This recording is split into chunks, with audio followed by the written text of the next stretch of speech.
Hey all, Nesso here with a review of the community favorite, the Sonicor. The Sonicor is a wrist-mounted blaster that can be located in the marketplace for 20,000 credits. For its crafting requirements, it requires alloy plate, plastids, 2 argon crystals, and 600 oxium. So why is this weapon a community favorite? Well, the Sonicor shoots out projectiles that have travel time, along with a limited travel distance of 15 meters and explodes after traveling that distance or making contact with an enemy. Looking at the stats, the weapon has a modest base damage of 50, dealing purely in impact damage. But the damage of the explosion does deal significantly more at around 150 base damage, but decreases based on distance away from the user and the target. It fires at a reasonable fire rate of 1.25 rounds per second, and for its crit stats, it has a low crit chance at 10% along with an average 2 times damage multiplier. For its ammo capacity, the Sonicor has 15 rounds in a mag along with a slow 3-second reload. So damage wise, the weapon can pack a punch but doesn't seem to be anything too powerful.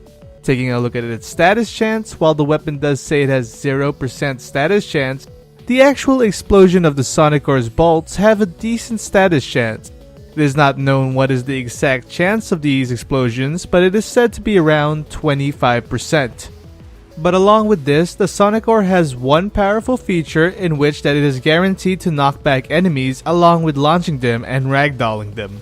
Since the Sonicor's base damage deals purely in impact, the weapon does fall off rather quickly. When it comes to killing enemies, the weapon does well until around level 50 enemies and then it quickly loses its effectiveness. Despite this, the Sonicor is still a loved weapon by the community due to that guaranteed knockback. The crowd control provided is a great boon to survivability. Being able to knock any enemy out of your way can help you escape from sticky situations, as well as help group up enemies around walls to effectively AoE them to death. Along with this, the weapon can still do reasonably well in a team setup with corrosive projection. It allows it to still effectively kill until level 80 enemies. Plus, in addition to all this, due to the fact the weapon deals AoE damage with a pretty decent radius, the Sonicor is a great weapon for clearing out rooms. And due to having a higher damage per shot, the Sonicor is also a very ammo efficient weapon. Now on to how I modded the Sonicor. I modded purely for damage, focusing on corrosive and heat damage. As usual, mod as you like, this is just how I build.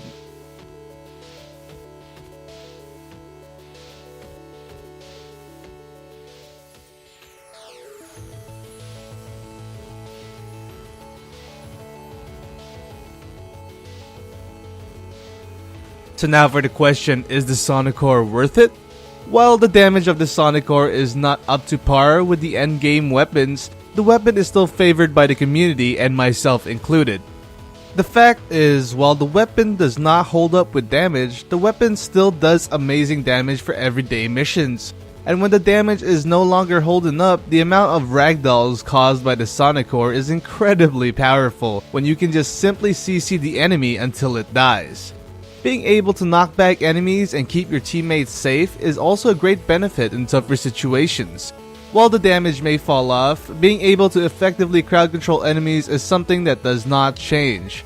Unless, an ancient healer is in a group of enemies, then it might fall off a little bit, but you just kill him and you're fine. The weapon is definitely worthy of your arsenal. It is an incredibly fun weapon to use, and being able to be mobile and spacing out your shot allows you to effectively stay alive even with a squishy frame. Being available at such an early mastery rank makes it a great weapon if you're able to get your hands on it at earlier mastery ranks. The only real downsides to the Sonicor again is that fall off on damage, but more importantly, its long 3-second reload time. I highly recommend picking up this weapon despite this. As always, thanks for watching and be sure to have a good one.